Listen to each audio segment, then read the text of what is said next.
नमस्कारः। सुमेधा संस्कृत पाठशालायां भवतां हार्दम् अभिनन्दनं स्वागतम्। अद्य वयं रचनानुवाद कौमुद्याः अष्टादशं पाठं पठामः। अस्मिन् पाठे किं किम् अस्ति इति पश्यामः। सर्वप्रथमम् एक शब्द पुल्लिंग में कैसे चलता है, स्त्रीलिंग में कैसे चलता है, नपुंसकलिंग में कैसे चलता है, एक शब्द के और कौन कौन से शब्द बनते हैं, इन सब के बारे में देखेंगे।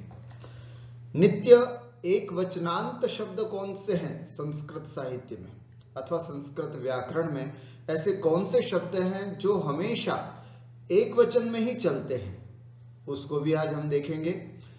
लिट लकारः आत्मनेपदी। आत्मनेपदी के अभी तक हमने लट लकार और लोट लकार दो लकार देखे हैं। आज हम अभ्यास 18 में आत्मनेपद का लिट लकार भी देखेंगे और संधि में जश्त्व संधि को हम आज विशेष रूप से पढ़ेंगे। तो आइए इन चार बिंदुओं को ध्यान में रखते हुए आज का पाठ प्रारंभ करते हैं। सर्वप्रथमं शब्दकोशं पश्यामः। अत्र पश्यन्तु शब्दकोश। सबसे पहले क के अंतर्गत आज हम देख रहे हैं यहाँ पर कुछ इस तरह के, यहां तक शब्द हैं पूरे क में। क्या क्या है? पात्रम स्थान या बर्तन, भाजनम स्थान या बर्तन, आस्पदम स्थान, स्थानम स्थान, पदम स्थान। इतने शब्द हैं स्थान के लिए। पात्रम, भाजनम, आस्पदम, स्थानम, पदम, जिसमें से पात्रम, भाजनम ये दोनों शब्द बर्तन के अर्थ में भी प्रयोग किए जाते हैं। एक शब्द है प्रमाणम अर्थात प्रमाण। दर्शन की भाषा में भी प्रमाण आता है और उसके अलावा नहीं साहब आप ही प्रमाण हो, ऐसा बोलते हैं ना, भवन्तः एव प्रमाणम, आप ही प्रमाण है। तो ऐसे किसी व्यक्ति, प्रामाणिक व्यक्ति को बताने अर्थ में भी प्रमाण शब्द का प्रयोग किया जाता है। एकदेशः एक स्थान, एकता एकत्व। ठीक हुआ। यहां हम देख सकते हैं कि पात्रम से लेकर के प्रमाणम तक, यहां पात्रम है और यहां प्रमाणम है, तो पात्रम से लेकर के प्रमाणम तक जितने भी शब्द हैं वो नपुंसकलिंग हैं और नित्य एक वचनांत शब्द हैं। नपुंसकलिंग है और नित्य एक वचनांत किस कंडीशन में है वो नियम नंबर आगे हम 81 में देखेंगे। परंतु नपुंसकलिंग ये तो निश्चित है, लेकिन कुछ ऐसी विशेष अवस्था होती है जिसमें ये नित्य एक वचनांत ही होते हैं। तो वो कौन सी अवस्था है वो नियम में हम आगे इसको पढ़ेंगे। परंतु ये बात निश्चित है कि पात्रम से लेकर के प्रमाण तक सभी शब्द नपुंसकलिंग और कुछ विशेष परिस्थितियों में नित्य एक वचनांत शब्द ये होते हैं। एकदेशः राम की तरह चलेगा, एकदेशा, एकदेशः, है ना, इस तरह से। एकता ये स्त्रीलिंग है, लता की तरह शब्द चलता है, एकता, एकत्व इति। इसके वाक्यों का जब हम निर्माण करेंगे तो और भी इसका विस्तार हम समझ जाएंगे।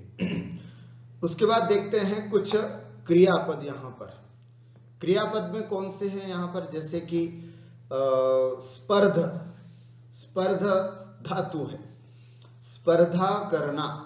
स्पर्ध धातु का अर्थ होता है स्पर्धा करना। शंक धातु शंका करना, चेष्ट चेष्टा करना। कृप जिसको हम कल्प के रूप में जानते हैं, है ना, उसको कल्प आदेश हो जाता है तो इसके रूप चलेंगे कल्पते आदि। देखो हम रूप भी देख चलाते चलते साथ में, जैसे स्पर्ध है तो स्पर्धते, स्पर्धेते, स्पर्धन्ते, आत्मनेपद में रूप चलेंगे। जैसे शंक है, शंका कर रहा है, शंकते, शंकेते, शंक, शंकन्ते। ध्यान रखें ये सब आत्मनेपद के रूप हैं, आत्मनेपदी में इसके रूप चलेंगे। चेष्ट, चेष्टते, चेष्टेते, चेष्टन्ते, इस तरह से, है ना। और कृप को कल्प आदेश हो जाता है तो होना, कल्पते, कल्पेते, कल्पन्ते, ऐसे रूप चलेंगे। परा उपसर्ग पूर्वक अय धातु पराय होता है, र को ल आदेश हो जाता है, पलाय आत्मनेपद में रूप होते हैं भागना, पलायते, पलायेते, पलायन्ते, ऐसे आत्मनेपद पे रूप चलते हैं। द्युत चमकना, है ना, द्युत का ऊ को ओ हो जाता है, द्योतते, द्योतेते, द्योतन्ते। वेप, वेप माने होता है कांपना, है ना, कंपन होना, वेपते, वेपेते, वेपन्ते, आत्मनेपद में ये रूप चलते हैं। और लज्जित होने के लिए संस्कृत में त्रप धातु है, त्रपते, त्रपेते, त्रपन्ते, इस तरह से ये कुछ धातु है, 8 धातु है आपके सामने मैंने यहां उपस्थित की। स्पर्धते, शंकते, चेष्टते, कल्पते, पलायते, द्योतते, वेपते और त्रपते, ये सभी आत्मनेपद में ही चलते हैं। आत्मनेपद का लट लकार और लोट लकार हम पिछली कक्षाओं में बहुत अच्छे से पढ़ चुके हैं। मैं चाहता हूं कि पिछली धातुओं के साथ इन धातुओं को आप मिला लीजिएगा और फिर इन सब का एक साथ पाठ करिएगा। अब हम चलते हैं ग में। ग में अव्यय पद होते हैं। कौन से अव्यय पद? जैसे एकदा, एक बार, सदा, सर्वदा, एकतः, एक ओर से, एकधा, एक प्रकार से, एकमात्रम, एकमात्र, एकवारम, एक बार, ये कुछ अव्यय पद हमारे सामने हैं। कुछ शब्द बना करके देखते, जैसे एकदा, एक बार, अहम एकदा चेन्नई नगरम अगच्छम। एकदा, एकदा माने एक बार, अहम, मैं एक बार चेन्नई नगर को गया, अहम एकदा चेन्नई नगरम अगच्छम। एकदा रामः वनम गतवान, एक बार राम वन में गए, तो एकदा, एक बार। एकदा राजा सिंहम, है ना, दृष्टवान, एक बार राजा ने सिंह को देखा, तो एकदा, एक बार। सदा, है ना, सर्वदा या सदा शब्द भी प्रयोग करते हैं। यतयः सदा सत्यम वदन्ति, यतयः सर्वदा सत्यम वदन्ति, कुछ भी बोल सकते हैं। एकतः, एक ओर से, एतत् वस्त्रम भवान एकतः गृह्णातु, एक ओर से। दो लोग हैं जो कोई कपड़ा पकड़े हुए हैं या पकड़ना है, तो दो छोर हैं, तो एक व्यक्ति ने कहा आप ऐसा करो, एतत् वस्त्रम भवान एकतः गृह्णातु, एक ओर से, एक ओर से तुम पकड़ो, एक ओर से मैं पकड़ता हूं, तो एतत् वस्त्रम भवान एकतः गृह्णातु, एक ओर से इसको पकड़ लीजिए, गृह्णातु, ग्रहण करें, तो एकतः, एक ओर से। एकधा, केचन वदन्ति आत्मा एकधा एव भवति, कुछ लोग बोलते हैं आत्मा एक प्रकार से ही होती है ना, एकधा, एक प्रकार से इति। एकमात्रम, अग्नेः एकमात्रम स्वभावः उष्णता, अग्नि का एकमात्र स्वभाव होता है उष्णता होना, तो एकमात्रम, है ना, एकमात्रम, एकमात्र। तस्य एकमात्रम भवनम अस्ति, तस्य एकमात्रम गृहम अस्ति, है ना, एकमात्रम इति। एकवारम, कृपया एकवारम माम चित्रम दर्शयतु, है ना, कृपया मुझे एक बार चित्र दिखा दो, है ना, तो एकवारम, एकवारम माम, मुझको, चित्रम दर्शयतु, चित्र दिखा दो। तो इस प्रकार से ये कुछ अव्यय शब्द थे, इनका प्रयोग भी हमारे दैनंदिनी में खूब होता है, अतः इन सभी शब्दों को हम अपने मनोमस्तिष्क में धारण करें। प्रायः शब्द सब एक से संबंधित हैं, एकदा, है ना, एकतः, एकधा, एकमात्रम, एकवारम, एकवारे भी होता है, एकवारे, एक बार में, एक बार में, एकवारे न भवति, है ना, वारम वारम कर्तव्यम, एक बारे, एक बार में, तो जब किसी एक बार में ऐसा बोलना हो तो एक बारे, और एक बार इतना ही बोलना हो तो एक बारम। इस तरह से दोनों में अंतर है। अब हम चलते हैं घ में। घ में जैसा आप सबको पता है हम विशिष्ट विशेषणों की चर्चा करते हैं घ में। तो जैसे अकेला शब्द के लिए एकाकी, एकाकिन शब्द है, लेकिन ये तीनों लिंगों में चलता है। एकाकी पुल्लिंग, एकाकिनी स्त्रीलिंग, एकाकी नपुंसकलिंग, है ना। ये विशेषण शब्द हैं, तीनों लिंगों में चलते हैं।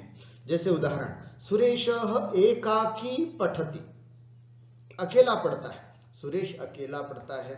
सीता एकाकिनी निवसति, वसति, सीता अशोक वाटिकायाम एकाकिनी आसीत, सीता अशोक वाटिका में अकेली थी। इस तरह से एकाकिनी सीता के लिए प्रयोग करना है तो एकाकिनी। सुरेशः एकाकी पठति, किंतु लता एकाकिनी पठति, लता के लिए एकाकिनी शब्द का प्रयोग होगा।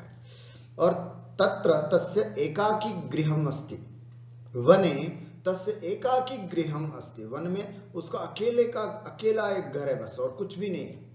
तो इस तरह से एकाकी, एकाकिनी, एकाकी, तीनों के अर्थ अकेला होता है, लेकिन जैसा लिंग वैसा ही हमें प्रयोग करना है।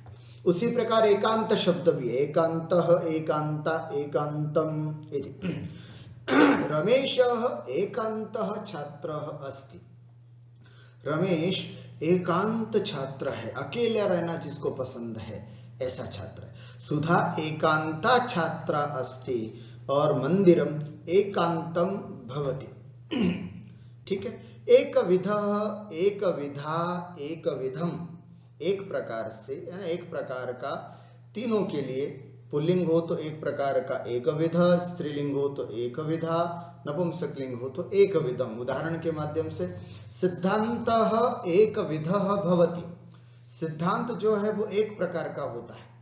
सिद्धांतः एक विधः भवति, सिद्धांत एक प्रकार। नियमः एक विधः भवति, है ना। सर्वेषां कृते नियमः एक विधः भवति, सबके लिए नियम एक जैसा होता है, एक प्रकार का होता है।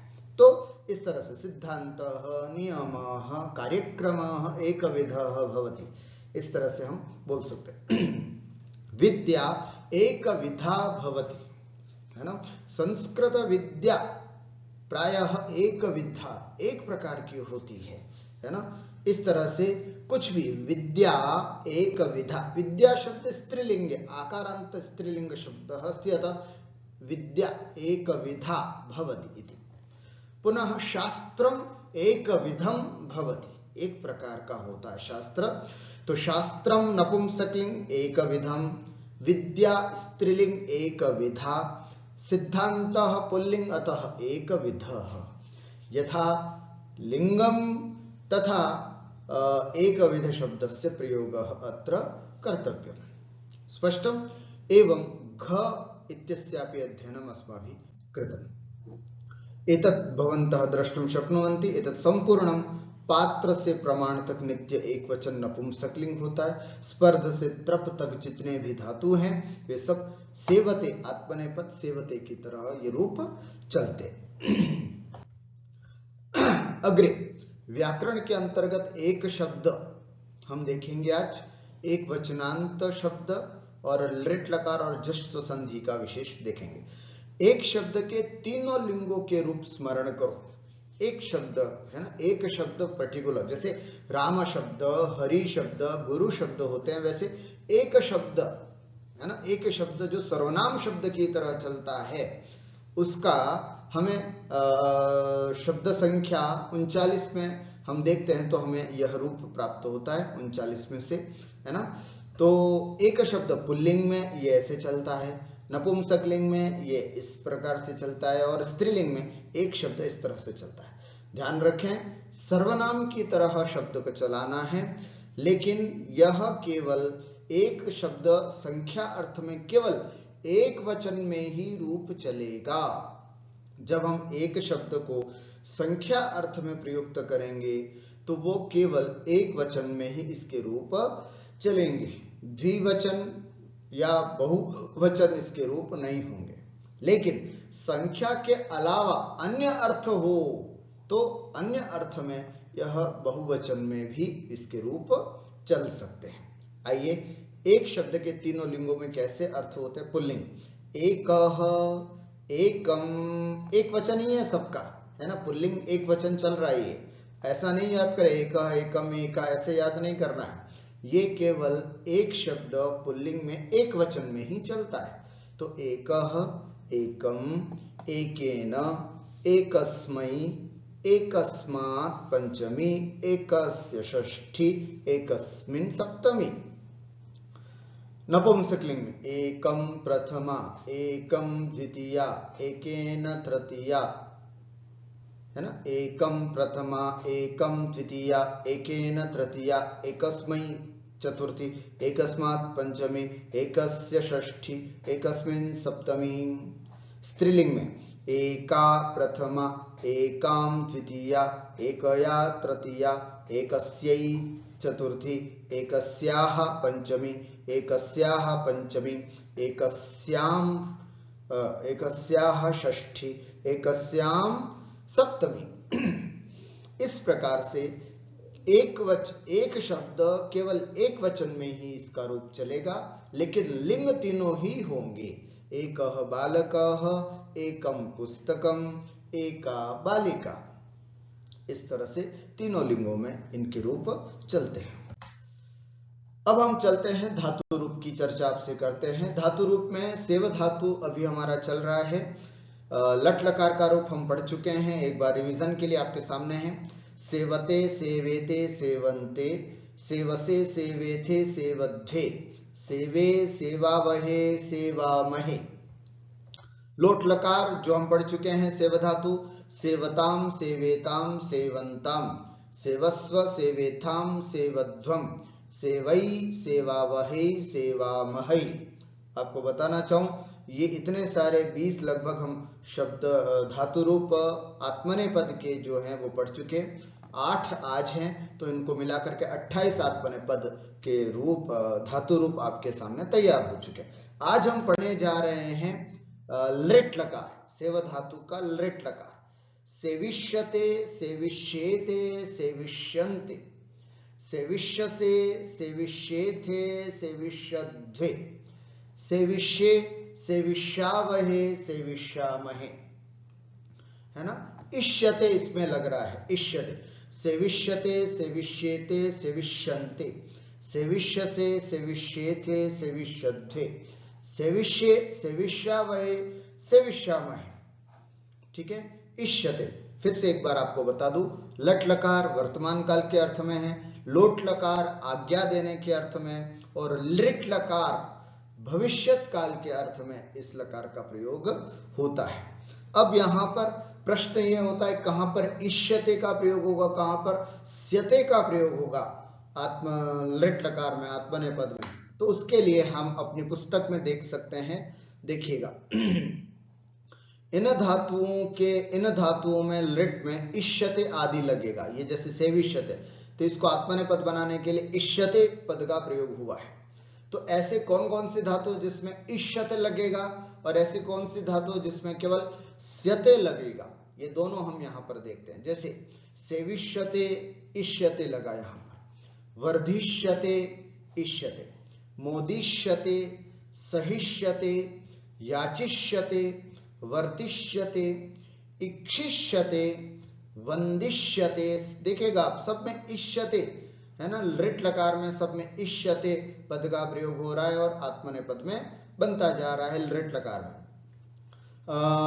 भाषिष्यते, कुर्दिष्यते, यतिष्यते, शिक्षिष्यते, कंपिष्यते, भिक्षिष्यते, शोभिष्यते, स्पर्धिष्यते, है ना, शंकिष्यते, चेष्टिष्यते, कल्पिष्यते, पलायिष्यते, ज्योतिष्यते, वेपिष्यते, कांपेगा, त्रपिष्यते, है ना, लज्जित होगा, शैष्यते, सोएगा, रोचिष्यते, अच्छा लगेगा। ये सब धातुएं, इन सब में लृट लकार सेव धातु की तरह चलने वाले लृट लकार में इष्यते पद लगेगा। और अब मैं आपको जो बताने वाला हूं इनमें स्यते स्यते आदि लगेगा। जैसे लप, लभ धातु, लप्स्यते, रम धातु, रंस्यते, त्रा धातु, त्रास्यते, और अधि उपसर्ग पूर्वक ई धातु, अधि उपसर्ग पूर्वक ई धातु, अध्येष्यते, अध्येष्यते। ये 4 धातुएं आपको विशेष ध्यान में रखनी है। ये लभ, रम, त्रा और अधि उपसर्ग पूर्वक ई धातु, इनमें इष्यते नहीं लगता है, इनमें स्यते शब्द का प्रयोग होता है। लप्स्यते, रंस्यते, त्रास्यते, अध्येष्यते। यहां स्यते के स्थान पर शते हो गया, श हो गया, नियम है इसके लिए। तो इस तरह से ये 4 धातुओं में स्यते और बाकी पूर्वोक्त सभी धातुएं उन सब में इष्यते यहां लिट लकार में लगता है। यह विशेष रूप से हमको ध्यान देना। आइए अभ्यास 18 के कुछ विशेष नियम। पात्र, आस्पद, स्थान, पद, भाजन और प्रमाण शब्द जब विधेय के रूप में प्रयुक्त होते होंगे तो इनमें नपुंसकलिंग एक वचन ही रहेगा। ध्यान सुने क्या कहा है इसमें। पात्र, आस्पद, स्थान, पद, भाजन और प्रमाण शब्द है ना, जब विधेय के रूप में प्रयुक्त होंगे तो इनमें नपुंसकलिंग एक वचन ही रहेगा, और उद्देश्य रूप में होंगे तो अन्य वचन भी द्विवचन या बहुवचन का भी प्रयोग हो सकता है। तो पहले तो अब हम ये समझे कि ये विधेय और उद्देश्य क्या होता है। ये नए शब्द आ गए हमारे लिए। उद्देश्य और विधेय किसे कहते हैं। देखिए, कर्ता और क्रिया पक्ष के अनुसार वाक्य 2 पक्ष में होते हैं, अर्थात वाक्य को 2 प्रकार से किया जा सकता है, 2 भाग में। एक तो होता है उस वाक्य का उद्देश्य, एक होता है विधेय। उद्देश्य क्या, वाक्य में जिसके विषय में कुछ कहा जाए उसे उद्देश्य कहते हैं। इसमें कर्ता तथा कर्ता का विस्तार आते हैं, अर्थात कर्ता से संबंधित विशेषण, कर्ता के जो संबोधक बोधक शब्द हैं, भावबोधक शब्द हैं, वे सब यहां उद्देश्य के अंतर्गत आते हैं। और विधेय, उद्देश्य के विषय में जो कुछ कहा जाए उसे हम विधेय कहते हैं। इसके अंतर्गत क्रिया और क्रिया का विस्तार। बस इतनी सी बात सुनना। उद्देश्य के अंदर कर्ता और कर्ता का विस्तार, विधेय के अंतर्गत क्रिया और क्रिया का विस्तार। कर्ता और कर्ता का विस्तार के अंतर्गत कर्ता के जो विशेषण हैं, उसके संबंध बोधक वाचक जो शब्द हैं, भाव बोधक वाचक शब्द हैं, वे सभी अंतर्भूत हो जाते हैं। और क्रिया के विस्तार के अंतर्गत क्रिया में कर्म का भी विस्तार आ गया और क्रिया के विशेषण इत्यादि सब आ गए। एक उदाहरण के रूप में आपके सामने यहां पर मैं एक वाक्य प्रस्तुत करता हूं। इस कक्षा का सर्वश्रेष्ठ धावक धर्मेंद्र प्रतियोगिता में भाग लेगा। इस कक्षा का सर्वश्रेष्ठ धावक धर्मेंद्र प्रतियोगिता में भाग लेगा। क्रिया क्या है, भाग लेना है ना, ये क्रिया है। किस में भाग लेगा, प्रतियोगिता में भाग लेगा। तो प्रतियोगिता में भाग लेगा ये तो हो जाएगा विधेय। और कौन भाग लेगा, धर्मेंद्र। तो कर्ता कौन है, धर्मेंद्र। तो कर्ता से संबंधित जितनी भी और है ना कर्ता के विस्तारक वाचक शब्द हैं, जैसे इस कक्षा का सर्वश्रेष्ठ धावक धर्मेंद्र, तो ये पूरा का पूरा वाक्य जो है वो उद्देश्य के अंतर्गत आता है। ऐसा उद्देश्य और विधेय, कर्ता या कर्ता के विस्तार अथवा वाक्य में जिसके विषय में कुछ कहा जाए उसे हम उद्देश्य कहते हैं। और उद्देश्य के विषय में जो कुछ कहा जाता है उसे हम विधेय कहते हैं। इस विधेय के अंतर्गत क्रिया और क्रिया का विस्तार, कर्म आदि संप्रदान आदि सभी कारक का विस्तार इसके अंतर्गत जानना चाहिए। और भी उदाहरण के रूप में आपको यहाँ कुछ वाक्य प्रस्तुत कर रहा हूं। जैसे मोहन बीमार है, मोहन बीमार है, कर्ता कौन है, मोहन। तो मोहन जो है वो उद्देश्य हो गया, बीमार है, ये विधेय है। जिसके विषय में बात कही जाए वो उद्देश्य, जो बात कही जाए वो विधेय। जगदीश ने राम को अपना मित्र बनाया, जगदीश ने, तो जगदीश यहां पर उद्देश्य है, राम को अपना मित्र बनाया, ये विधेय है। मैं दिल्ली में रहने वाले एक मित्र से मिला था, मैं मिला था, तो मैं उद्देश्य है, और दिल्ली में रहने वाला एक मित्र से मिलना, यह इस वाक्य का विधेय वाक्य भाग समझना चाहिए। दशरथ पुत्र राम ने रावण को तीर से मारा, रावण को तीर से मारा, यह विधेय वाक्य है। किसने मारा? राम ने। तो राम ये करता है, उसके विस्तार वाचक और शब्द है दशरथ पुत्र राम, तो ये पूरा का पूरा उद्देश्य समझना चाहिए। दशरथ पुत्र राम ने रावण को तीर से मारा। इस तरह उद्देश्य और विधेय को हमने समझा। वापस हम अपने नियम की ओर चलते हैं। पात्र, आस्पद, स्थान, पद, भाजन और प्रमाण शब्द जब विधेय के रूप में प्रयुक्त होंगे तो इनमें नपुंसकलिंग एक वचन ही होगा, और उद्देश्य रूप में होंगे तो अन्य वचन भी होंगे। जैसे गुणाः पूजा स्थानम संति, तो गुणाः संति, तो गुणाः उद्देश्य है और विधेय है पूजा स्थानम, तो स्थान शब्द विधेय के रूप में प्रयुक्त हुआ है, इसलिए यहां नपुंसकलिंग एक वचन में इसका प्रयोग हुआ है। यूयम मम कृपा पात्रम स्थः, तो यूयम उद्देश्य है, मम कृपा पात्रम स्थः ये विधेय है। चूंकि पात्र शब्द विधेय का भाग बना है, इसलिए नपुंसकलिंग एक वचन में इसका उपयोग हुआ है। भवन्तः प्रमाणम सन्ति, आप सब प्रमाण हैं, आप सब उद्देश्य है, प्रमाण है ये विधेय है। तो प्रमाण विधेय का भाग अंश होने की वजह से प्रमाण शब्द में नपुंसकलिंग एक वचन का प्रयोग हुआ। अत्र सप्तपत्राणि सन्ति, पत्राणि सन्ति, पत्राणि उद्देश्य है, विधेय नहीं है ना, उद्देश्य है। पात्राणि सन्ति, तो पात्र शब्द यहां पर उद्देश्य के रूप में प्रयुक्त हुआ, इसलिए एक वचन में नहीं, नपुंसकलिंग तो है लेकिन एक वचन में नहीं, बहुवचन में इसका प्रयोग हो सकता है।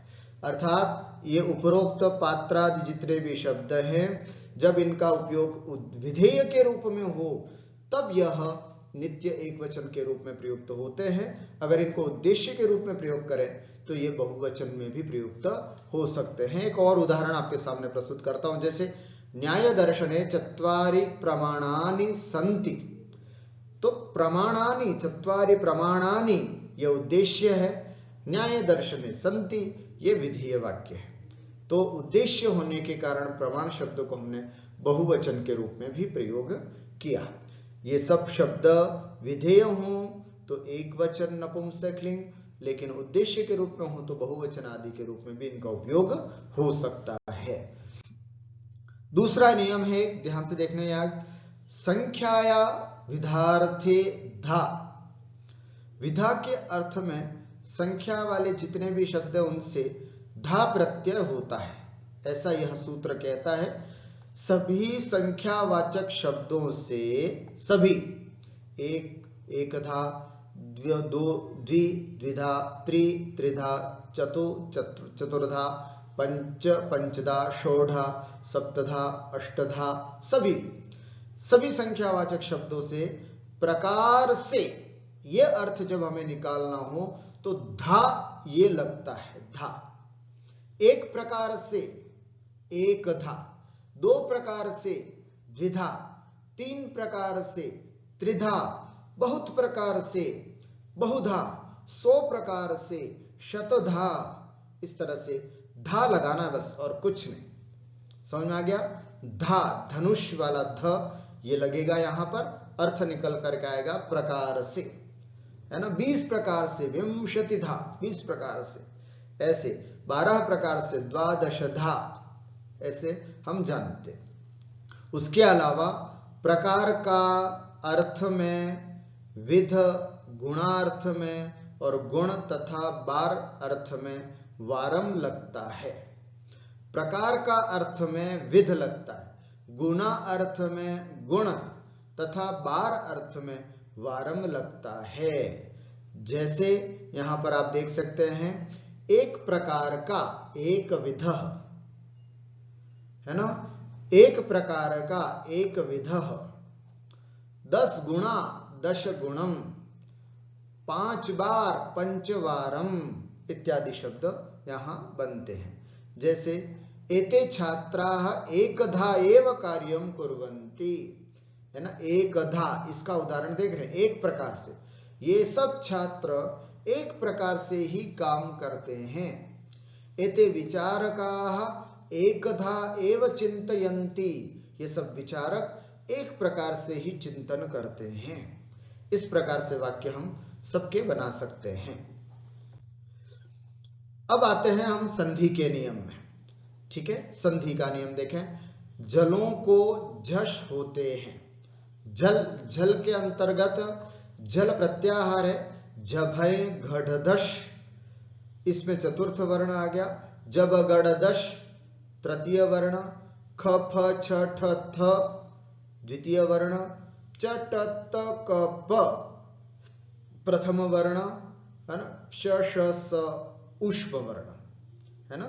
तो ये झल प्रत्याहार, झलों को, अर्थात संक्षिप्त में बोलें तो वर्ग के चतुर्थ, तृतीय, द्वितीय और प्रथम अक्षर और ऊष्म, इनको जश, है ना, इनको जश, ये झल वर्ण है, इनको क्या होता है, वर्ग का तीसरा अक्षर, जश का मतलब वर्ग का तीसरा अक्षर होता है। झल को जश होता है कब, झल यदि पद के अंत में हो, अंत, ये झल मतलब कोई भी पद सरित, त, है ना, सरित शब्द है, तो आप त को द भी लिख सकते हो, सरित अंतिम में है ना।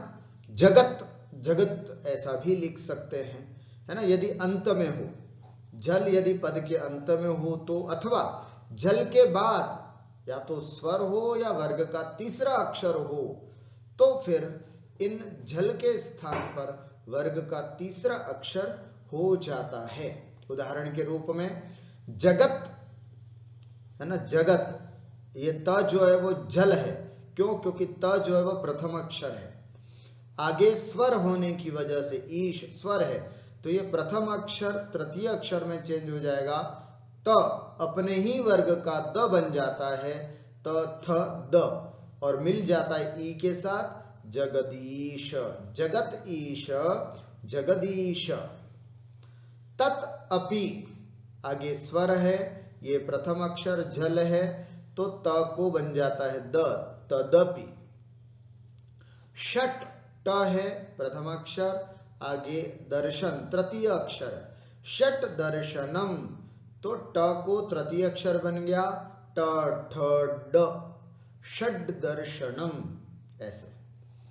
उत्देश्यम, उत त है, आगे तृतीय वर्ण है, दे द, दकार, त थ द, दकार, तो इसलिए इस त को भी तृतीय वर्ण हो जाता है, त थ द, उद्देश्यम। और सत जनः, सत प्रथम अक्षर है, और आगे तृतीय अक्षर होने की वजह से त को तृतीय अक्षर हो जाता है, त थ द, है ना, त थ द, और द होने के बाद फिर स्तोश्चुनाश्चु सूत्र से श्चुत्व हो करके द को ज बन जाता है, तो सज्जनः ये रूप हमारा बन जाता है। ठीक हुआ, आपकी पुस्तक में इस तरह से लिखा हुआ है, जलाम जशोन्ते, झलों को झष, झल का मतलब होता है वर्ग का पहला, दूसरा, तीसरा, चौथा, या चौथा, तीसरा, दूसरा, पहला, बोलो एक ही बात है। और ऊष्म वर्ण, इनको बोलते हैं झल, इनको जश होता है, अर्थात अपने वर्ग का तृतीय अक्षर होता है, जल आदि पद के अंत में हो तो, है ना, ये आपको यहां बताया। आइए अब हम वाक्याभ्यास कर लेते हैं साथी। सबसे पहले उदाहरण वाक्य आपके सामने उपस्थित है। एक बालक, एकः बालकः, एक बालिका, एका बालिका, देखो पुल्लिंग में था, एकः स्त्रीलिंग आ गया तो एका, फल नपुंसकलिंग है तो एकम फलम, एकः, एका, एकम, तीनों का अर्थ एक ही होता है, लेकिन जैसा विशेष्य होता है वैसी संख्या का उपयोग होता है। एकः बालकः, एका बालिका, एकम फलम। एक, अब देखो, एकम बालकम, एकाम बालिकाम, एकम फलम च अत्र आनय। अर्थ करें, एकम बालकम, एकम द्वितीय एक वचन, एक बालक को, एकाम बालिकाम स्त्रीलिंग, एक बालिका को, एकम फलम च और एक फल को, ये सब द्वितीय एक वचन में है, क्योंकि को बालक को, बालिका को और फल को, अत्र आनय यहां लाओ, तो को आया इसलिए द्वितीय विभक्ति का प्रयोग, कर्म संज्ञा होने के बाद द्वितीय विभक्ति का प्रयोग। एकम बालकम, एकम बालिकाम, एकम फलम च अत्र आनय, एक बालक को, एक बालिका को और एक फल को यहां लाओ। एकस्मै बालकाय, एकस्यै बालायै च फलानि वितर। अब यहां चतुर्थी विभक्ति लगी है, बता सकते हैं क्यों? क्योंकि वितर देने के अर्थ में है, बांटने के अर्थ में है ना। जब किसी को दिया जाता है तो चतुर्थी विभक्ति का प्रयोग करते हैं। एकस्मै बालकाय, एक बालक को, जिसको दिया जाए उसमें चतुर्थी विभक्ति, बालक को दिया जा रहा है तो बालक में चतुर्थी विभक्ति और उसके पहले एक शब्द में भी चतुर्थी विभक्ति होगी। बाला लता की तरह चतुर्थी एक वचन, एकस्यै बालायै च, एक बालक के लिए और एक बालिका के लिए फल दो, फलानि वितर, वितर माने यच्छ इति।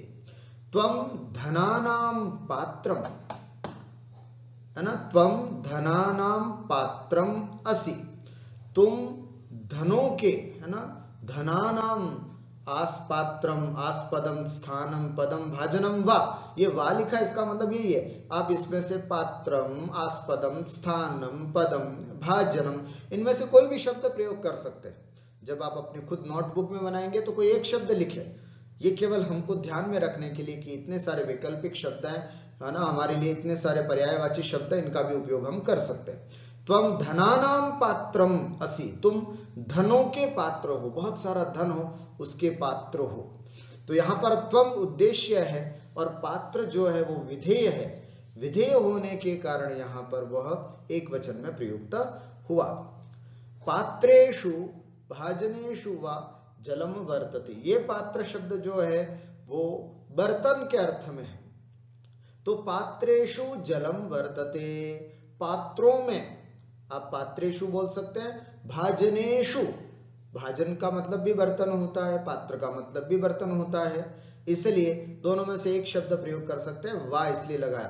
पात्रेषु भाजनेषु वा, पात्रों में अथवा भाजन बर्तनों में, अथवा जलम वर्तते, जल है।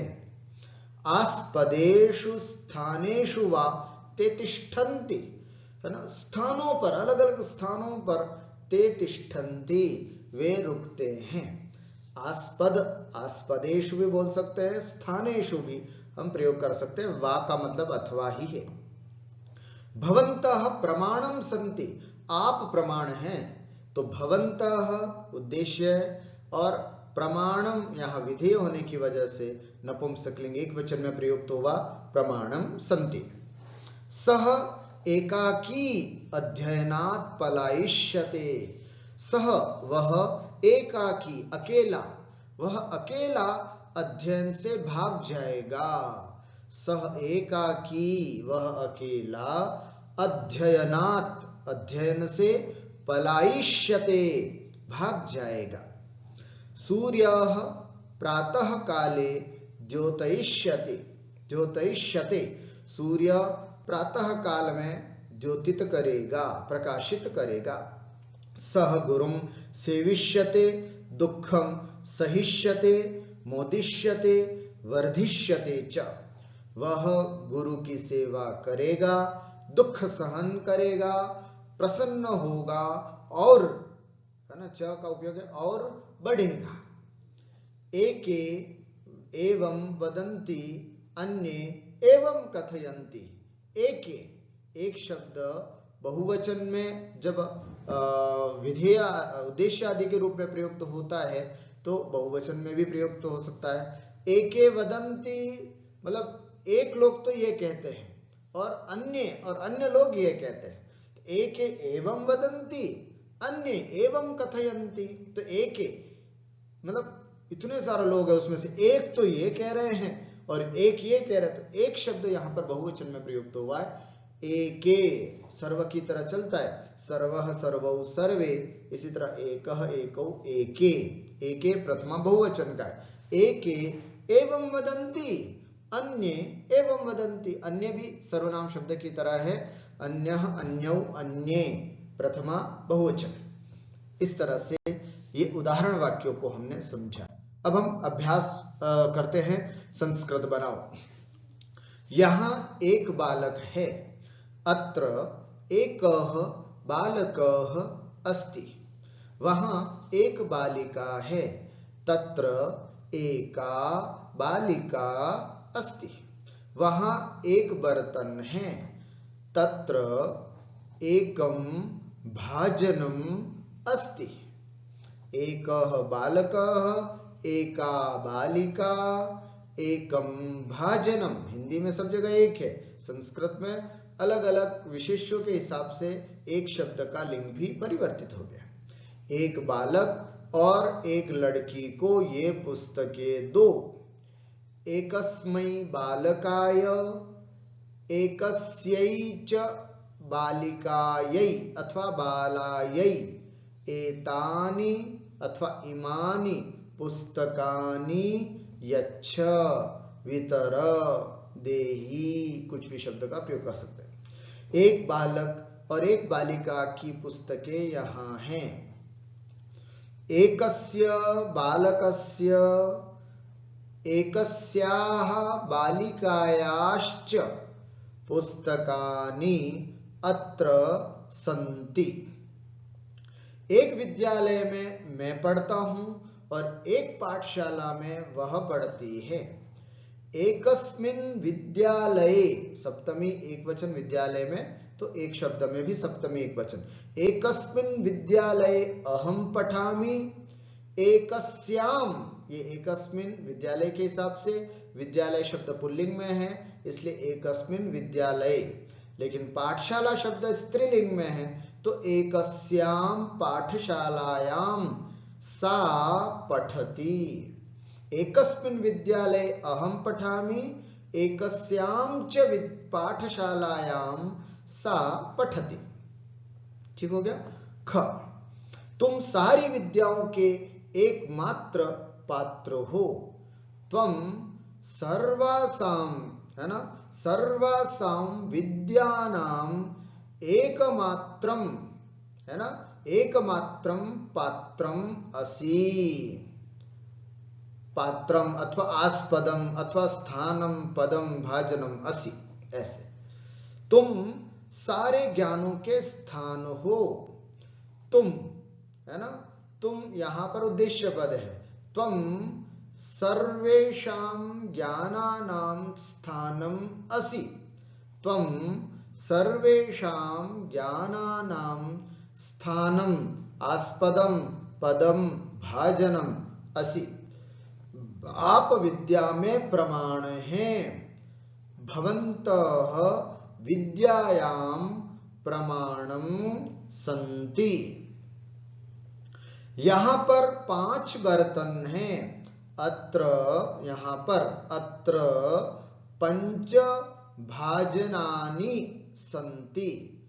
पंच भाजनानि सन्ति, बर्तन के लिए भाजन शब्द है या फिर पात्र शब्द भी हम प्रयोग कर सकते हैं। अत्र पंच पात्राणि सन्ति, ऐसे। वह स्पर्धा करेगा, सह स्पर्धिष्यते। वह शंका करेगा, सह शंकिष्यते। क्या आएगा? सह शंकिष्यते। तू चेष्टा करेगा, त्वं चेष्टिष्यते, त्वं चेष्टिष्यसे। विद्या धर्म के लिए होगी, विद्या धर्माय कल्पते। चोर भाग जाएगा, चौरः पलायिष्यते।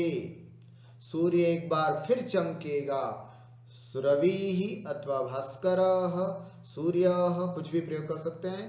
एक बार, है ना, एक वारम, पुनः, फिर का मतलब पुनः, सूर्यः अथवा रविः एक वारम पुनः द्योतयिष्यते। क्या आएगा? द्योतयिष्यते, चमकेगा। शिष्य कांपेगा, शिष्यः कंपिष्यते। लड़की लज्जित होगी, बाला त्रपिष्यते। त्रपिष्यते, लज्जा होने के लिए त्रप धातु का प्रयोग है, त्रपिष्यते।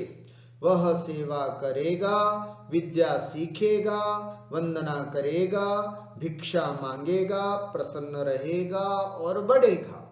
सह सेविष्यते, विद्यां शिक्षिष्यते, वंदिष्यते, है ना, भिक्षां याचिष्यते, मोदिष्यते, वर्धिष्यते च। मैं धन पाऊंगा, पढ़ूंगा और आनंद करूंगा। अहम धनम लप्से, उत्तम पुरुष एक वचन, लप्स्यते, लप्स्येते, लप्स्यन्ते। अहम धनम लप्से, है ना, अधि उपसर्ग पूर्वक इणगतौ धातु से अध्यक्ष्य, अहम धनम लप्से, अध्यक्ष्य, और उसके बाद रन से, रम धातु, आनंद करूंगा उसके लिए रम धातु, रन से, रंसते रंसते रंसन्ते, रंस से रंसते रंसध्वे, रन से इति उत्तम पुरुष एक वचन। अहम धनम लप्से, है ना, और अध्यक्ष्य, रन से च। इन छात्रों में एकता है। एतेषु छात्रेषु एकता अस्ति। ये एक प्रकार से ही सब कार्य करते हैं। एते एकधा एव सर्वाणि कार्याणि कुर्वन्ति। एक स्थान पर एक बार में अकेला एकांत में बैठा था। एकस्मिन् स्थाने एक वारम अहम एकाकी एकांतः, है ना, बैठा था। बैठा था को अपन ऐसा बोल सकते हैं उपविष्टः आसम, है ना। एकस्मिन् स्थाने एकवारम अहम एकाकी एकांतः अथवा एकांते उपविष्टः आसम। वहां तत्र एक ओर से एकतः एकः सिंहः आगतवान् अथवा आगच्छत्, एकः सिंहः आगच्छत्, आ पहुंचा, आया। ठीक हुआ। इस तरह से हमने यहाँ वाक्य भी बना करके आपको बताए। कुछ अशुद्धता, सर्वेषां विद्यानां पात्राणि न हो करके पहले तो विद्या स्त्रीलिंग है और सर्वेषां शब्द पुल्लिंग का रूप यूज किया तो गलत है। सर्वासां विद्यानां, सभी विद्याओं के पात्र, ऐसा वाक्य था अपना। तो सर्वेषां विद्यानां पात्रम नपुंसकलिंग होगा एक वचन, क्योंकि यह विधेय वाक्य है। भवन्तः विद्यायां प्रमाणाः सन्ति, गलत। भवन्तः विद्यायां प्रमाणम सन्ति। कई बार ऐसी अशुद्धियां हम लोग कर लिया करते हैं। प्रमाणा भवन्तः है तो प्रमाणः कर दिया, ऐसा नहीं, जबकि यहाँ प्रमाण शब्द विधेय है, भवन्तः शब्द उद्देश्य है। तो विधेय जब प्रमाण आदि शब्द विधेय में प्रयोग होते हैं तो नित्य नपुंसकलिंग एक वचन में ही इनका उपयोग होता है। अब ग को बहुवचन बनाने का कार्य आप सबको करना है। एक शब्द ग को बहुवचन, जैसे एक एग्जांपल में आपको बताता हूं कि वह स्पर्धा करेगा, स स्पर्धिष्यते, आपको बहुवचन बनाना है। ते स्पर्धिष्यन्ते। वह शंका करेगा, सह शंकिष्यते, आपको बहुवचन बनाना है। ते शंकिष्यन्ते इत्यादि। एक शब्द के तीनों लिंगों के पूरे रूप आपको लिखने हैं। जैसे एक, पुल्लिंग बता रहा हूं, एक वचन, एक, एकम, एकेन, एकस्मै, एकस्मात्, एकस्य, एकस्मिन्। नपुंसकलिंग, एकम, एकम, एकेन, एकस्मै, एकस्मात्, एकस्य, एकस्मिन्। स्त्रीलिंग, एका, एकाम, एकया, एकस्यै, एकस्याः, एकस्याः, एकस्याम्। इन धातुओं के लिट में पूरे रूप आपको आना चाहिए। जैसे सेव, सेविष्यते, लप्स्यते, वर्धिष्यते, मोदिष्यते, सहिष्यते, याचिष्यते, वर्तिष्यते, भाषिष्यते, यतिष्यते, शिक्षिष्यते, सब में इष्यते लग रहा है, इष्यते, शोभिष्यते, शयिष्यते, है ना, त्रास्यते, त्रय का त्रास्यते, रंस्यते, अध्येष्यते, कल्पिष्यते और इक्षिष्यते। और पात्रम, आस्पदम, स्थानम, पदम, भाजनम, प्रमाणम, एकस्य, एकस्मात्, एकस्या, एकस्मिन्, सेविष्यते, लप्स्यते, वर्धिष्यते, अध्येष्य और रंस्य, इनसे संबंधित वाक्य आपको बनाने हैं। संधि करो, अच, अंतः, अजंतः। ये झलंत शब्द है। झल माने च, च को आगे स्वर होने की वजह से ज, च, छ, ज, अजंतः। इक, अंतः। क को हम तृतीय वर्ण बना देंगे क्योंकि आगे अ है, स्वर है। क, ख, ग, इगंतः। दिक्, अंबरः, दिगंबरः। वाक्, ईशः, क को बन गया क, ख, ग, तीसरा अक्षर, वागीशः। दिक्, ईशः, ईशः, दिगीशः। सत्, आचारः, सदाचारः। सत्, उपदेशः, सदुपदेशः। षट्, दर्शनम, षड्दर्शनम। उद्देश्यम, उद्देश्यम। ठीक हुआ। ये संधि वैसे तो आपको करनी है, लेकिन कहीं अटक जाओ तो आपको मैंने बता दिया। संधि विच्छेद, सत, चिदा, है ना, सच्चित, सच्चित, आनंद। जश्व संधि है ना आज, तो हम ऐसे करेंगे, सच्चित आनंद, सत आनंद, जगत ईशः, दिक् अंतः, तत् एकम, तदेकम, दिक् गजः, दिग्गजः। अस्तु, अद्य एतावदेव उक्त्वा अहम् अत्र विरमामि। भवन्तः वारं वारम् अभ्यासं कुर्वन्तु। शब्दरूपाणि, धातुरूपाणि वारं वारं पठित्वा रटन्तु। पुनश्च नियमान् सावधानेन पश्यन्तु, स्मरन्तु च।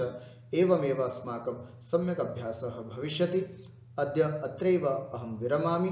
नमस्कारः, नमो नमः।